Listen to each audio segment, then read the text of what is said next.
ہمارے ساتھ اس وقت حضرت مولانا اسرائیل صاحب دامت برکاتہ عالیہ ٹانڈا سے تعلق رکھتے ہیں، جو اس وقت ایک ادارہ مرکز دعوت و ارشاد کے نام سے بڑھوت میں چل رہا ہے حضرت کے زیر انتظام، اور اس کے علاوہ تقریباً 150 مدارس مکاتب کی جو سرپرستی حضرت کی کو اللہ تعالیٰ نے حاصل ہے، جن کی وہ سرپرستی کر کے ان کے زیر اہتمام یہ دینی علمی تبلیغی نشر و اشاعت ان کے حصے میں آئی ہے۔ آج حضرت مولانا میوات پہنچے ہیں اور حافظ سلیم صاحب مالپوری کی دعوت پر خطہ میوات میں تاوڑو علاقے میں پہنچے ہیں۔ یہاں پر حافظ سلیم صاحب ایک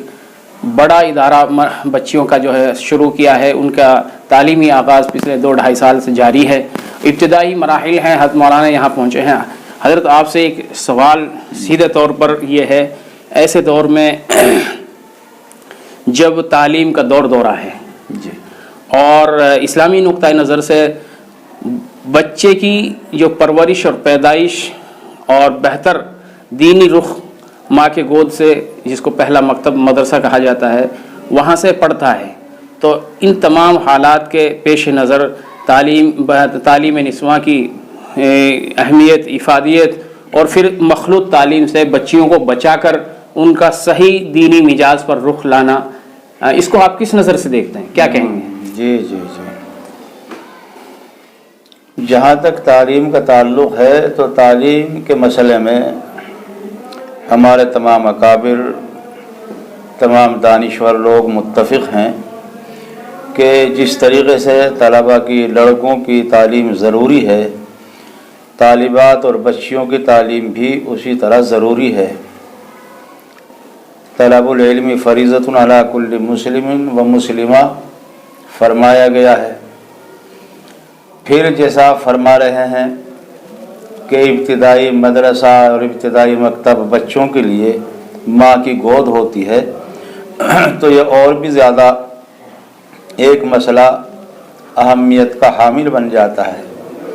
کہ بچیاں اگر تعلیم یافتہ ہوں گی، وہ کل دوسرے گھروں کے رونق بنیں گی، اللہ ان کی گودوں کو آباد فرمائیں گے، ایک نسل کا اضافہ ہوگا، تو آنے والی نسلوں کے سنبھالنے میں بہت بڑا رول ماؤں کا ہوتا ہے۔ اس لیے یہاں بہت زمانے سے ایک ضرورت محسوس کی جا رہی تھی۔ ہمارے مخدوم و مکرم حضرت مولانا مفتی رشید احمد صاحب میواتی، جن کی خدمات بے شمار، جن کی اصلاحات بے شمار، اور اکابر اور بزرگان دین سے ان کے تعلقات والہانہ اور عاشقانہ رہے ہیں۔ وہ مرکز نظام الدین کے اکابر ہوں یا پھر دارالعلوم دیوبند کے اکابر ہوں، مفتاح العلوم کے ہوں، چونکہ مفتاح العلوم جلال آباد میں تو حضرت نے تعلیم حاصل کی، اور پھر دارالعلوم میں بھی آپ طالب علم رہے، وہاں تعلیم حاصل کی۔ وہاں کے ان کی امتیازی بات یہ تھی کہ وہاں کے اکابر سے برابر وہ وابستہ رہے اور بے نیازی نہیں اختیار کی، جیسا کہ اس زمانے میں عام طور پر ہوتا ہے۔ جی ہم جلال آباد حضرت مولانا مسیح اللہ خان صاحب علیہ الرحمہ کے یہاں پڑھتے تھے، کثرت سے ان کی آمد و رفت رہتی، حضرت کے ہاں تشریف فرما رہتے، حضرت کی تصانیف اور تالیفات میں معاون رہتے، بہت ساری کتابوں کا مسودہ اختیار فرماتے۔ حضرت والا کی جانب سے اہم موضوعات پر وقتی جو خطوط شائع ہوتے تو ان کے مسودے میں، ان کی تصویر میں بھی ان کا بڑا کردار ہوتا۔ تو بہرحال اس زمانے سے ایک ضرورت محسوس کی جا رہی تھی کہ حتین کے اندر مدرسہ ہے لیکن وہاں بچوں کا مدرسہ رہا۔ حضرت مفتی صاحب بھی اس بات کو محسوس کرتے تھے کہ الگ سے کوئی انتظام ہو تاکہ مخلوط تعلیم کا نظم نہ رہے، ہماری بچیاں اسلامی اصول کے ساتھ پردے میں رہ کر دینی علوم سے آراستہ ہوں۔ تو گویا حضرت مفتی صاحب علیہ الرحمہ کی دعاؤں کی برکت اور حضرت مسیح الامت نور اللہ مرقدہ کی قلبی توجہات کا یہ کرشمہ ہے کہ یہاں جامعۃ شیخ زکریہ علیہ الرحمہ للبنات وجود میں آیا، اور عام طور پر ایسا بہت کم دیکھنے میں آتا ہے کہ اتنی جلدی کسی مدرسے نے تعمیری، تعلیمی، تنظیمی ترقی حاصل کی ہو۔ برس ہا برس گزر جاتے ہیں اور ان کو اٹھانے والے چلانے والا ایک بہت بڑا طبقہ ہوتا ہے۔ لیکن یہاں پر حیرت کی بات یہ بھی ہے کہ حافظ محمد سلیم صاحب جو حضرت مفتی رشید صاحب کے لخت جگر، نور نظر اور ان کے فرزند ارجمند ہیں، یہ تنہا رہ کر نہ کوئی شور شرابہ کیا، نہ کوئی بہت بڑا پروپیگنڈا، نہ کوئی بہت بڑی تشہیر، خاموشی کے ساتھ ایسا ہو گیا یہ اس ادارے کا وجود جیسا کہ کہیں سے جنوں کے ذریعے لا کر رکھ دیا گیا ہو۔ یہاں کی تعمیرات اتنی مستحکم ہے کہ کم از کم میرے دیکھنے میں ایسی تعمیرات نہیں آئی۔ پھر تمام تر سہولتیں تعمیرات کے اندر 2 منزلہ تعمیر ہے، سینکڑوں کمروں پر مشتمل ہے، بڑے بڑے ہال، بڑے بڑے کمرے، درسگاہیں۔ پھر تعمیرات سے متعلق جو منصوبے ہیں وہ بھی ماشاءاللہ بڑے حوصلہ افزا ہیں کہ کہیں کمپیوٹر کا انتظام ہے تو آنے والے مہمانوں کے لیے کیا نام کمزور اور ضعیفوں کے لیے لفٹ کا انتظام ہے، طلباء کی آمد و رفت کے لیے، طالبات کے آمد و رفت کے لیے زینے بڑے سبک اور سہل ترین چڑھائے گئے ہیں۔ پھر عام طور پر مدارس میں ہوتا ہے کہ طہارت خانے بڑے تنگ ہوتے ہیں، لیکن یہاں بڑے کشادہ، بڑے آرام دہ، ہر منزل کا الگ مستقل ایک طہارت خانہ، وضو خانہ ہے، اور پھر جنریٹر کا انتظام، اور اوپر ایک خودکار بجلی کا اور روشنی کا نظم جو اوپر پلانٹ لگایا گیا ہے۔ ایک واٹر ٹینک، بہت بڑا پانی کا ٹینک اوپر بنایا گیا ہے جس میں تقریباً 20,000 لیٹر پانی آ سکتا ہے۔ تو یہ عزائم اور ارادے اس بات کی دلیل ہیں کہ انشاءاللہ یہ اور بھی زیادہ ترقی کرے گا۔ ہم نے بھی تھوڑی دیر پہلے چل پھر کر گھوم کر دیکھا، یہاں کی لائبریری دیکھی، کتب خانہ دیکھا۔ کتب خانے کے اندر بڑی موزونیت کے ساتھ کتابیں درسی غیر درسی رکھی ہوئی دیکھیں، اور درسی کتابوں میں بھی جو درس نظامی رکھا گیا ہے وہ سب متفقہ درس نظامی ہے، جس درس کو ہمارے اکابر نے ہمیشہ سے تسلیم کیا ہے، اس کو اپنایا ہے۔ حدیث کی کتابیں، فقہ کی کتابیں، تعلیم و تربیت پر مشتمل کتابیں، آداب معاشرت سے متعلق، اس میں خاص طور پر حضرت حکیم الامت مولانا تھانوی نور اللہ مرقدہ کی غیر درسی کتابوں کو زیادہ رکھا گیا ہے۔ بہشتی زور بھی ایک بڑی کتاب ہے، لیکن یہاں دیکھنے میں آیا کہ اس کے حصے الگ الگ کیے گئے ہیں تاکہ طالبات درجہ بدرجہ بڑھتی رہیں، ایک حصہ، دوسرا، تیسرا حصہ، اس طرح چلتے رہیں۔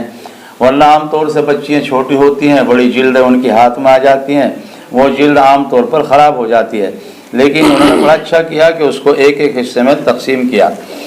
اور یہ آپ نے پورا مدرسے کے معائنے کے بعد ایک منظر کشی کی ہے۔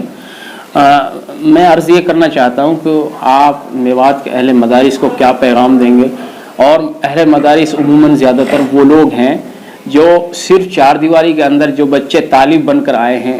ان پر ان کی فکر ہوتی ہے، ظاہر سی بات ہے ہونی چاہیے، بڑی ذمہ داری ہے، قوم کی امانت ہے، لیکن کیا اس 4 دیواری سے نکل کر جو قوم جو ارتداد کی طرف جا رہی ہے، امت تفرقہ بازی کی شکار ہے، امت جو بے دینی اور لادیانیت کی طرف تیزی سے بڑھ رہی ہے، کیا ایسے علماء کی جو ذمہ دار ارباب مدارس ہیں، ذمہ دار، کیا وہ ان کی ذمہ داری نہیں بنتی کہ وہ دعوت و ارشاد کے ذریعے سے، اپنے نقل و حرکت کے ذریعے سے پوری عمومی طور پر امت پر اپنی نگاہ رکھیں، اور اس کے لیے لائحہ عمل تیار کر کے جس طرح مدرسے پر ان کی نظر اور اہمیت اور اس کے وقت، جان، مال وہ خرچ کر رہے ہیں، صلاحیتیں صرف کر رہے ہیں، کیا جس طرح جو ہے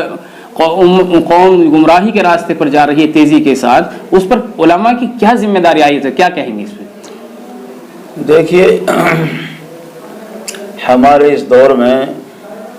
ام المدارس کے نام سے دارالعلوم دیوبند مشہور ہے، اور دارالعلوم دیوبند نے اپنی ذمہ داریاں ہر اعتبار سے نبھائیں۔ جہاں دارالعلوم دیوبند میں شیخ الحدیث پیدا ہوئے، مفسرین، محدثین پیدا ہوئے، وہیں پر مبلغین بھی پیدا ہوئے دارالعلوم کے اندر۔ حضرت مولانا الیاس صاحب ہوں، حضرت مولانا محمد عمر صاحب پالنپوری ہوں، مولانا عبید اللہ صاحب ہوں، جو اکابر گزرے ہیں جماعت سے وابستہ، ان کی تعلیم و تربیت سب دارالعلوم میں ہوئی۔ تو دارالعلوم نے صرف درس و تدریس تک ہی اپنے دائرۂ کار کو محدود نہیں رکھا، بلکہ دعوت و تبلیغ کی بھی حمایت کی اور اس کی اشاعت میں لگے، ان کے لیے خاص طبقے کو مخصوص فرمایا تاکہ وہ عام پیغام لے کر کے نکلیں۔ تو ہمارے اکابر نے جمود نہیں اختیار کیا، بے شک وہ چار دیواری کے اندر رہے، لیکن وہاں بیٹھ کر انہوں نے جہاں درس و تدریس کے ذریعے پختہ علم کے حامل لوگوں کو تیار کیا، اور جہاں وہاں بیٹھ کر انہوں نے مفسرین اور محدثین تیار کیے، بڑے بڑے مؤلفین وہاں پر تیار کیے، اور اسی طریقے پر عمومی خدمات کے لیے میدانوں میں آنے کے لیے جمعیت کی رہبری کی، جمعیت کی سرپرستی کی، اور پھر عمومی کام کے لیے دعوت و تبلیغ کے کام کی سرپرستی کی۔ تو دارالعلوم دیوبند میں بھی ماشاءاللہ جماعت کے تعلق سے بھی طلبہ کے نظام ہوتے ہیں، مرکز سے اکابر وہاں تشریف لے جاتے ہیں۔ حضرت مولانا محمد عمر صاحب، مولانا عبید اللہ صاحب متعدد بار دارالعلوم میں تشریف لے گئے، مظاہر میں تشریف لے گئے۔ خود ہمارے یہاں ابھی کہیے گا ایک ہفتہ پہلے ایک نظام تھا جو کئی ضلعوں کا نظام تھا، لیکن پھر حالات کی وجہ سے اجازت نہ مل سکی اس پروگرام کے کرنے کی، تو پھر وہ تقسیم کیا گیا۔ اس تقسیم کے بعد میں جو بہت اطراف کا ایک حصہ تھا بہت بڑا، وہ ہمارے مدرسے کے حصے میں آیا، وہیں ان کا نظام رہا۔ حضرت مولانا شمیم صاحب مرکز سے، مولانا سلمان صاحب بجنور سے، لکھنؤ سے، کہاں کہاں کے علماء، سینکڑوں علماء ہمارے مدرسے میں قیام فرما تھے، اور عوام جو تھے وہ ہماری ہری مسجد وہاں پر مشہور ہے، اس میں ان کا قیام تھا۔ تو وہاں بھی الحمدللہ علماء نے نکلنے کا وعدہ بھی کیا، اپنے نام بھی لکھوائے۔ اور جس طریقے پر میں یہ عرض کرنا چاہتا ہوں کہ دارالعلوم دیوبند نے جس طرح درس و تدریس پر اولاً زور دیا، اسی طریقے پر دعوت و تبلیغ پر بھی زور دیا۔ اور حضرت حکیم الامت مولانا اشرف علی صاحب تھانوی علیہ الرحمۃ ارشاد فرماتے ہیں، ملفوظات میں نے پڑھا ہے کہ درس و تدریس کا حاصل، درس و تدریس کا مقصد صرف اتنا ہی نہیں ہے کہ ان کو معلم بنا دیا جائے، بلکہ مبلغ بنا دیا جائے ان کو، یعنی جو انہوں نے پڑھا ہے اس کو دوسروں تک پہنچانے کی، امت تک پہنچانے کی ان کے اندر صلاحیتیں پیدا کر دی جائیں۔ تو اسی طرح حضرت مفتی رشید صاحب نور اللہ مرقدہ نے اپنے کو حتین کے مدرسے میں سمیٹ کر نہیں رکھا، وہ جہاں اس مدرسے کی سرپرستی فرماتے تھے، درس و تدریس کا نظام قائم فرماتے، وہیں دعوت و تبلیغ، اصلاح معاشرے کے عنوان سے مختلف مقامات میں خود ہمارے